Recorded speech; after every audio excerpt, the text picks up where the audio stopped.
Hi everyone.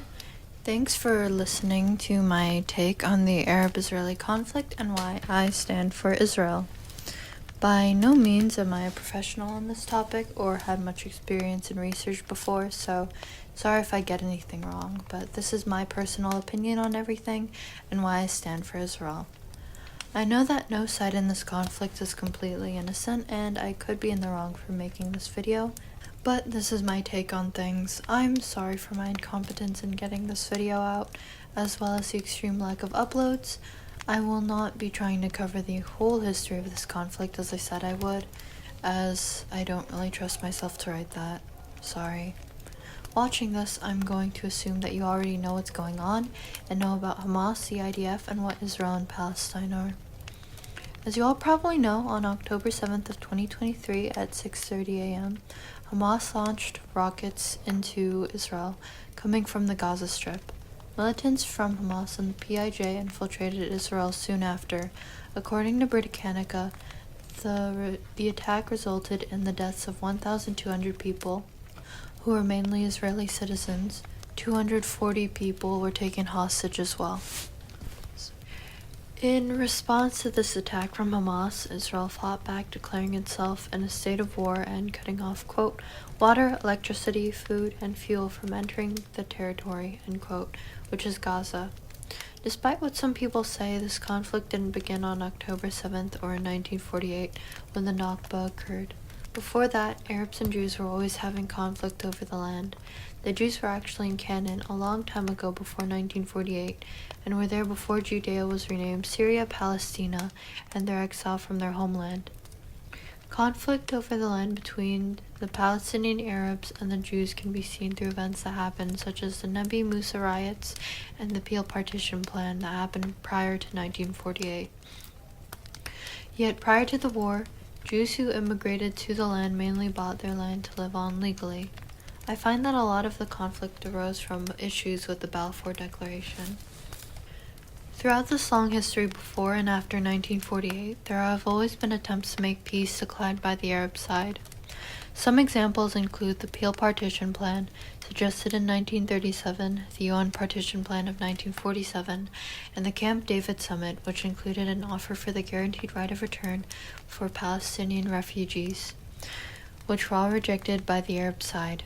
I find a lot of people, when talking about 1948, don't mention the fact that the war that caused the expulsion and leaving of so many Palestinians was started by the Arab side, despite Israel and its declaration of independence stating that it appeals, quote, in the very midst of the onslaught launched against us now for months, to the Arab inhabitants of the State of Israel, to preserve peace and participate in the upbuilding of the state on the basis of full and equal citizenship and due representation in all its provisional and permanent institutions, end quote. On May 5th, 1948, upon the announcement of Israel's independence, Israel was attacked by 5 Arab nations who invaded the territory. I'm fully aware of the issue regarding the many Palestinians who lost their homes in this conflict. From what I've read, some chose to leave their homes voluntarily because of the war, and some were forced to leave their homes by the Israeli soldiers. I don't know much more about that, and I also think that many people could have remained in their homes if the war hadn't been started in the first place. Moving forward in history, I also want to mention the fact that Israel handed over the Gaza Strip to the Arab side in their disengagement plan, including other areas in the West Bank, removing all its soldiers and settlers in an attempt to make peace with the Arab side. Yet we can see that this attempt was unsuccessful as conflicts still continued. In the October 7th attack against Israel civilians, there were also multiple reports of sexual violence done by Hamas and reason to believe it was used systematically. During Pramila Paten's visit to Israel, an investigation was conducted with technical experts. According to the UN, this investigation was conducted to, quote, analyze and verify allegations of conflict-related sexual violence reportedly committed during the brutal Hamas-led terror attacks of 7th October 2023, end quote. Going on to state, quote, The mission team found that there are reasonable grounds to believe that conflict-related sexual violence occurred in multiple locations during the October 7th attacks, including rape, gang rape, in at least 3 locations, namely the Nova Music Festival site and its surroundings, Road 232, and the Kibbutz Re'im. In most of these incidents, victims first subjected to rape were then killed, and at least 2 incidents relate to the rape of women's corpses. The mission team also found a pattern of victims, mostly women, found fully or partially naked, bound and shot across multiple locations. Although circumstantial, such a pattern may be indicative of some forms of sexual violence, including sexualized torture, cruel, inhuman, and degrading treatment. End quote. A documentary called Screams Before Silence talks about the sexual violence that took place on October 7th as well. One example is from Sherry Mendez, who is/was an IDF reservist at the October 7th military morgue, talking about her experience working at the Shura base, where all the victims of the October 7th massacre were brought. Looking through the body bags, they realized, quote, women were not just murdered. Women were shot in the head so many times that it seemed like there was an intention, an objective, to obliterate their faces. Most often, families couldn't be shown the faces of their daughters, and we began to see that some of it was sexual in nature. Directly targeted sexual violence. Some came in with no clothing and mostly very bloody underwear. End quote. When asked if it felt systematic, she replied, quote, yes, it did seem systematic. To use sexual violence as a weapon of war, I can't imagine why anyone in the world would have a reason to shoot a woman in the vagina or in the breast, a deliberate genital mutilation of this specific population of women, end quote. Amit Susana, I hope I pronounced that name right, sorry, also talked about her experience being held hostage by Hamas in Gaza. She talks about being kept in a dark room, chained for 3 weeks, and having to ask permission to use the bathroom. She talks about a man named Muhammad who asked her uncomfortable questions regarding sex while sitting on the bed in front of her. One day, he gives women sanitary pads to Amit, telling her that at the end of her menstruation, she was to take a shower, wash her clothes. According to Amit, he would repeat this multiple times a day, making her feel uncomfortable.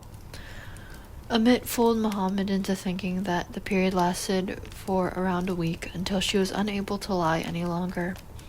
And one day he had Amit take a shower to then point a gun to her head. Until the next end quote, all personal pronouns refer to Amit.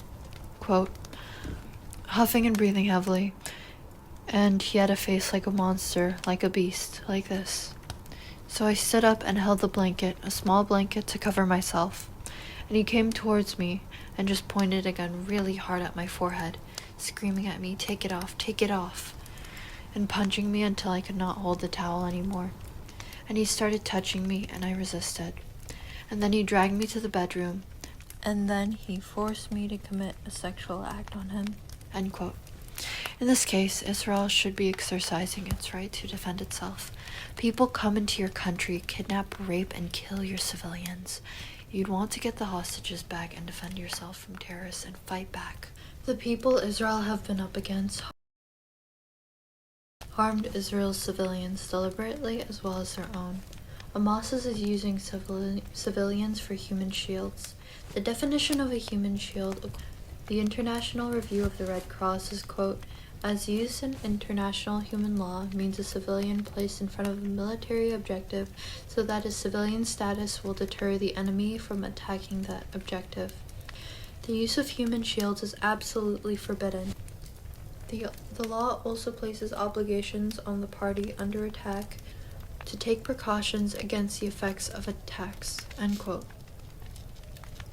According to the IHL databases, quote, under the statute of the International Criminal Court, utilizing the presence of a civilian or any or other protected person to render certain points, areas, or military forces immune from military operation constitutes a war crime in international armed conflicts, end quote. In a 2019 report from NATO, Hamas's use of human shields is said to include, quote, firing rockets, artillery, and mortars from or in proximity to heavily populated civilian areas, often from or near facilities which should be protected, according to the Geneva Convention, e.g. schools, hospitals, or mosques. Locating military or security-related infrastructures such as HQs, bases, armories, access routes, lathes, or defensive positions within or in proximity to civilian areas, protecting terrorist houses and military facilities, or rescuing terrorists who were besieged or warned by the IDF. Combating the IDF from or in proximity to residential and commercial areas, including using civilians for intelligence gathering missions, end quote. From Liber Institute West Point, we also learned that Hamas has been, quote, actively discouraging civilians from evacuating to the south and is reportedly even preventing them from leaving, as in the case of blocking roads. Both actions qualify as using human shields, end quote. Hamas' use of tunnels has also put civilians in harm's way. According to the Modern War Institute, quote, almost all of Hamas's tunnels are built into civilian protected sites in densely populated urban areas. Much of the infrastructure providing access to the tunnels is in protected sites. This complicates discriminating between military targets and civilian locations, if not rendering it entirely impossible, because Hamas does not have military sites separate from civilian sites, end quote. Also stating, quote, Hamas has built a tunnel network to gain not just a military advantage, but a political advantage as well. Its underground world serves all of the military functions described above, but also an entirely different one. Hamas weaved its vast tunnel networks into the society on the surface. Destroying the tunnels is virtually impossible without adversely impacting the population living in Gaza. Consequently, they put the modern laws of war at the center of the conflict's conduct. These laws restrict the use of military force and methods or tactics that a military can use against protected populations and sites, such as hospitals, churches, and schools, and United Nations facilities, end quote. Despite these challenges, Israel still tries to keep civilians safe. Before striking military targets, the IDF uses multiple methods to warn civilians, but these warnings are only used when civilians may be in harm's way. They're required to be effective and reach civilians to have the desired effect of reducing damage. According to the Liber Institute West Point, quote, the IDF conveys warnings by many other means, such as leaflets, social media, text messages, and radio and television broadcasts, and it regularly monitors the area to assess whether civilians heeded the warnings, end quote. The IDF also conducts phone warnings and uses a method called roof knocking in certain situations in which the building is a military target and all other warnings are ignored. From the Liber Institute West Point, we also learned that roof knocking consists of, quote, employing munitions that impact one corner of the roof and detonates a very small explosion that produces noise and concussion several minutes in advance of the strike. The civilians are hopefully frightened into dispersing. Once it has cleared the target area, the IDF launches the attack, end quote. Sometimes phone calls are made to residents inside the building before the attack as well. To end the video, I want to thank you all for coming. I apologize if I had made any mistakes or errors in this video, and I didn't cover the entire history as I said I would. I'm aware that there have been wrongs committed by both sides, but these are my reasons why I support Israel. You're free to have your own view on this conflict. I'm sorry to those who have lost someone on both sides of the conflict. Feel free to talk about my video in the comments and take care. Stay safe and God bless.